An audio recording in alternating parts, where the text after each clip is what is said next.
Hello, আসসালামু আলাইকুম everyone. কেমন আছেন? আশা করি সকলে ভালো আছেন। আলহামদুলিল্লাহ, আমি আপনাদের দোয়ায় ভালো আছি। আমরা গিয়েছিলাম আজকে একটি মসজিদ পরিষ্কার করতে, এবং এই মসজিদ পরিষ্কার করতে যাওয়ার মূল কারণ হলো আমরা একটি সংগঠন খুলছি, সেটা হলো ইউনিটি অফ ট্রুথ। এবং এটার উদ্যোগে আমরা যে সকল ভাই ব্রাদার বন্ধু বান্ধব আছে বা ছোট ভাইয়ের আছে, সকলে একসাথে মিলে আমরা এই মসজিদটা পরিষ্কার করতে চাই।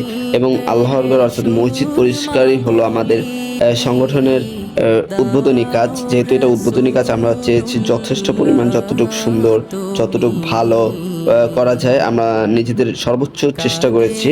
এবং আমরা সকালবেলা উঠেই ফজরের নামাজ পড়ে চলে যাই মসজিদে। মসজিদে গিয়ে আমরা প্রথমে মসজিদের যে সাদা কাপড়টা আছে ওইটা প্রথমে গুছাই, ওইটা সুন্দরভাবে নিচে দিয়ে দেই দুই সাইড থেকে। এবং এটা গোছানো মোটেও সহজ না, মোটামুটি বলা যায় যে ইজি আবার ইজিও না বলা যায় এটা। এবং আমি আর আমার ফ্রেন্ড হাসিব এখানে আছি।